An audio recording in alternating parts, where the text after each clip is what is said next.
It's not happening now, in spite of the ban. Ted Gottfriedson has said a couple of times, and Manny Jules has said once, that they had a discussion with the 13 family heads, and they had decided to exhume. Well, of course, in order to exhume, you have to excavate. Like he didn't say excavate, but you can't have exhumations without excavation. So it's basically saying they're going to excavate. Okay, so that's that side. The side of the Aboriginal, getting the Aboriginal people to be demanding it, that's a very tricky one. Because as we saw, I'm not sure if you saw the Dre Humphrey coverage of the whistleblower about Kamloops. So they got an Aboriginal person. I have no idea how she was able to contact this person. They disguised his voice. He was afraid. He was afraid to come up and say anything about it. He said the band has made a mistake.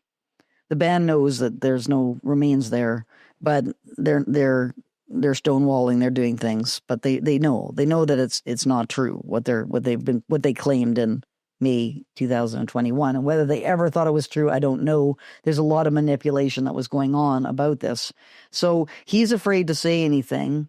I would imagine most Aboriginal people are afraid to say anything about this, because if they do, they will be punished by the band leadership for going against the kind of the collective mindset, which is part of tribal politics, Yes, tribal as politics. you pointed out in your book. Yes. So tribal politics there's no such thing as free speech in tribal politics. You're either with the tribe or you're cast out of the tribe. So that's going to be a difficulty. I don't know how you get around it. You do have people like Lloyd Hawkeye Robertson, who's a psychology adjunct professor at the University of Regina, who I did a Spectrum Street epistemology session with there, and he's the head of the New Enlightenment Project, and he doesn't even like to be referred to as an Indigenous psychologist, because he says it's not relevant to my expertise as a psychologist.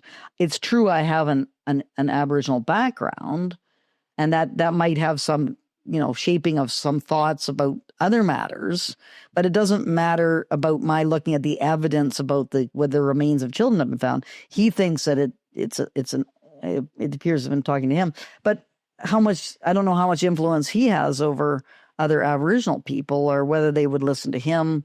So this is a big struggle for the Aboriginal community, and really in my view, it's not really an Aboriginal problem. It's a problem of Canadian society.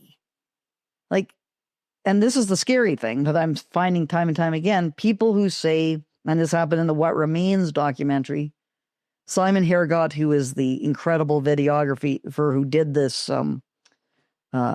these interviews, he came across people who would say things like,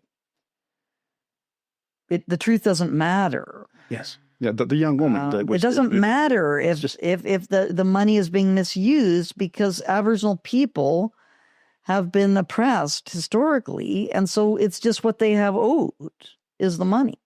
The concept of truth for some is not an ideal that is applied equally to all. When posed with the question of, does truth matter, some Powell River residents believe operating on falsehoods is justifiable. I think that to dictate something like this by a black and white concept of truth and true or false is not the issue. I think that as long as there is this very significant class division between the white population and the Indigenous population, why should there be this one set of rules